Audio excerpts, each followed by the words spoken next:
कृषि कानून के खिलाफ किसानों की तरफ से 26 और 27 तारीख को दिल्ली कूच किया जाएगा, लेकिन उससे पहले ही किसान लगातार दिल्ली की तरफ रवाना हो रहे हैं। इस वक्त आढ़ती एसोसिएशन के प्रधान विजय कालड़ा जी मेरे साथ हैं। सर, किसानों ने तो अपनी रणनीति पूरी तरीके से तय कर दी थी और वो दिल्ली की तरफ भी रवाना होने लगे हैं। आढ़तियों की तरफ से किस तरीके की रणनीति तैयार की गई है? देखिए, कल हमने बाघा पुराना डिस्ट्रिक्ट मोगा में पूरे पंजाब की हमारी जो हाई पावर कमेटी है 31 मेंबरी, उनकी और डिस्ट्रिक्ट प्रेसिडेंट की कल मीटिंग की थी। हमने अपना सारा प्रोग्राम लिख लिया और उसके तहत हमारे साथी वहाँ दिल्ली में 26 से पहले पहुँच जाएंगे और पार्लियामेंट स्ट्रीट में पहुँचकर गुरुद्वारा बंगला साहिब में स्टे करेंगे। तो उसके जो संघर्ष की रूपरेखा है वो हमने तैयार कर ली है, तो वो हम जरूर पहुँचेंगे और वहाँ जाके हमारे करीब पंजाब से 50,000 के करीब आढ़तिया व हमारे अकाउंटेंट साहबान इसमें शिरकत करेंगे पूरे पंजाब से। तो हमने डिस्ट्रिक्ट बांट दिए हैं। जो डिस्ट्रिक्ट हमारे मालवे के हैं वो किधर से जाएंगे, जो डिस्ट्रिक्ट इधर हमारे दोआबा के हैं ये किधर से जाएंगे, माझे वाले किधर से जाएंगे, ये सारा हमने एक्शन प्लान तैयार कर लिया है। तो हम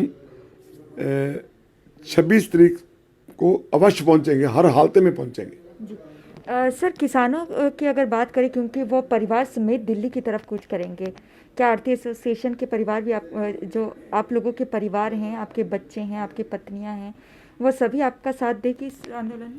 नहीं ईशा जी, ऐसा है कि हमारे सिर्फ आढ़तिया, हमारे अकाउंटेंट साहबान, हमारे साथ जो रिलेटेड किसान हैं, वैसे तो पूरा पंजाब का किसान ही हमारे साथ जुड़ा हुआ है और हमारे जो मंडियों में काम करने वाले मजदूर हैं वो उनको भी हमने प्रेरित किया है, उनके लिए हमने गाड़ियों का अरेंज किया है। और जहाँ जहाँ किसान जथेबंदियाँ अपना संघर्ष को आगे बढ़ाएंगे वैसे वैसे हम बढ़ेंगे। हम पूरे पंजाब की किसान जितनी जथेबंदी हैं, जो जथेबंदी जिस डिस्ट्रिक्ट में सरगर्म है उसके साथ हमारी आढ़ती एसोसिएशन उसको सहयोग करेगी।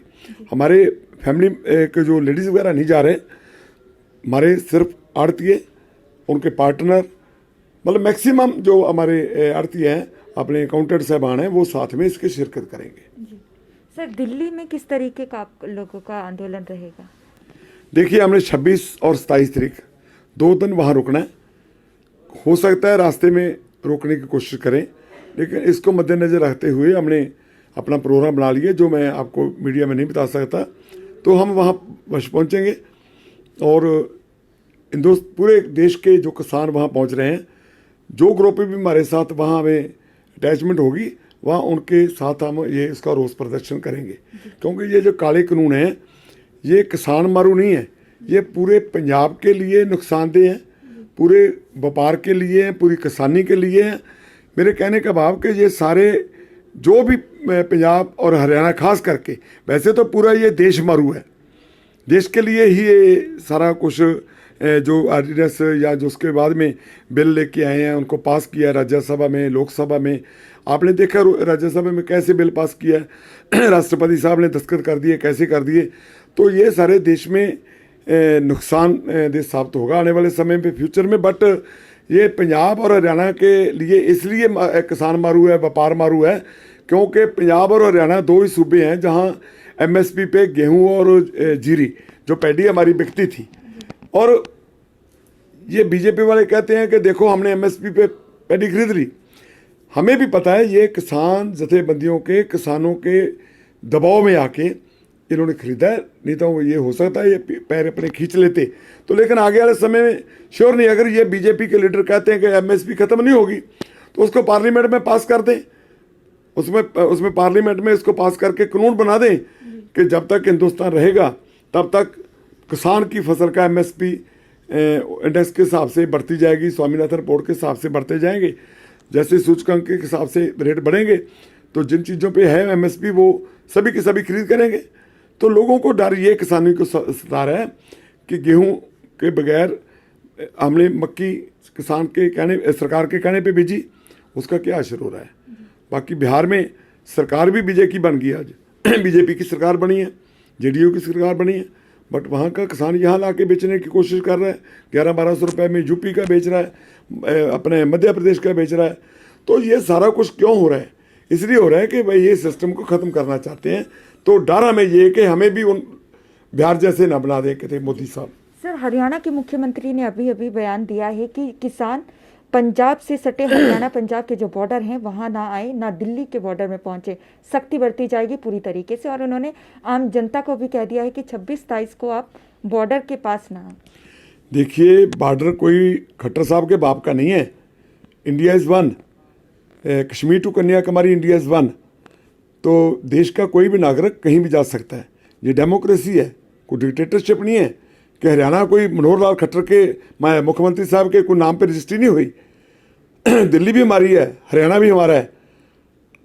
हम पूरे इंडिया में देखो, एक तरफ तो माननीय प्रधानमंत्री साहब ने 370 धारा खत्म कर दी, तो ये कह दिया कि JNK में जो 370 धारा थी उन लोगों को एक अलग अधिकार था को उसको हम खत्म करते हैं कि इंडिया का कोई भी आदमी वहाँ जाके खरीद सकता है ज़मीन, जो पहले नहीं था।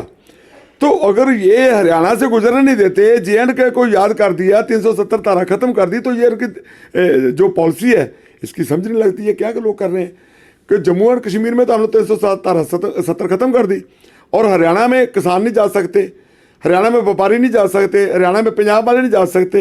ये क्या हम पाकिस्तान के रास्ते से जाएं, कहीं जाना हो दिल्ली वगैरह, तो कहाँ से जाएं? हमने दिल्ली जाना है, हमारे अपनी आवाज़ पहुँचानी है मोदी साहब के पास। तो मनोहर लाल खट्टर कौन होता है हमें रोकने वाले? हम जाएंगे, देखेंगे कैसे क्या करेंगे। हम तो उनको ये कहते हैं कि आप किसानों से मत टकराओ। ये कुछ 370 धारा नहीं है जो आपने ख़त्म की तो लोग चुप हो गए। ये नोटबंदी नहीं है जो देश के लोग चुप हो गए। ये GST नहीं है लोग चुप हो गए।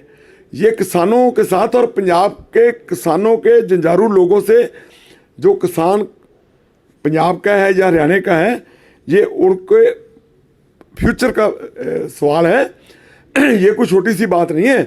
ये मोदी साहब ने ये समझ लिया मैं जो करता जा रहा था लोग सहते जा रहे थे, लेकिन किसान दबने वाले नहीं है, पंजाबी दबने वाले नहीं है।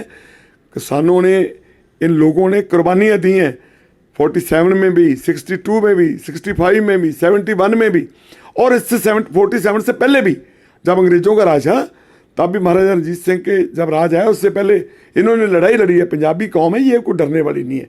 तो ये भाषा में जाएंगे। मनोहर खट्टर जी से हम बेनती करते हैं ऐसा मत करें, टकराव की नीति अख्तियार ना करें। ये भी उनके हैं, कोई पंजाबी दूसरे नहीं है, हरियाणा पंजाब से गया। तो ऐसी बातें मत करें, लोगों को ऐसे प्रकार पैदा होगी। लोग बहुत शांतिपूर्वक, आज तक हिस्ट्री में कहीं नहीं लिखा कि इतनी बड़ी गैदरिंग हो और कोई किसी तरह की घटना नहीं वापरी। तो ये मैं अप्रिशिएट करता हूँ किसान जथेबंदियों को, उनके जो परिवार के मेंबर हैं, छोटे छोटे बच्चे हैं, बुजुर्ग हैं जो धरने पे बैठे हैं। आज तक नेशनल प्रॉपर्टी का कोई लॉस नहीं हुआ, किसी के साथ कोई हाथों-पाई, किसी का एक दाना भी, किसी का रेड़ी का, रक्षे का कोई नुकसान नहीं किया। तो इनको तो दाद देनी चाहिए। ये किसानों को, ये शांतमय लोगों को ये प्रोटेस्ट नहीं करने देते।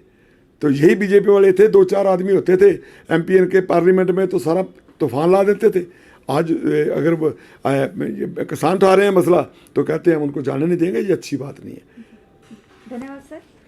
ये थे विजय कालरा, आड़ती एसोसिएशन के प्रधान, जिनका कहना है कि किसानों के साथ आड़ती भी दिल्ली की तरफ कूच करेंगे। और 26 तारीख को हालांकि प्रोग्राम है दिल्ली कूच का, लेकिन आड़तियों का भी कहना है कि किसान की तरह ये भी 25 को ही दिल्ली पहुंच जाएंगे। भले ही हरियाणा के मुख्यमंत्री जो कहें, लेकिन दिल्ली जाकर ये अपनी आवाज़ ज़रूर बुलंद करेंगे। NBI TV के लिए चंडीगढ़ से ईशा ठाकुर।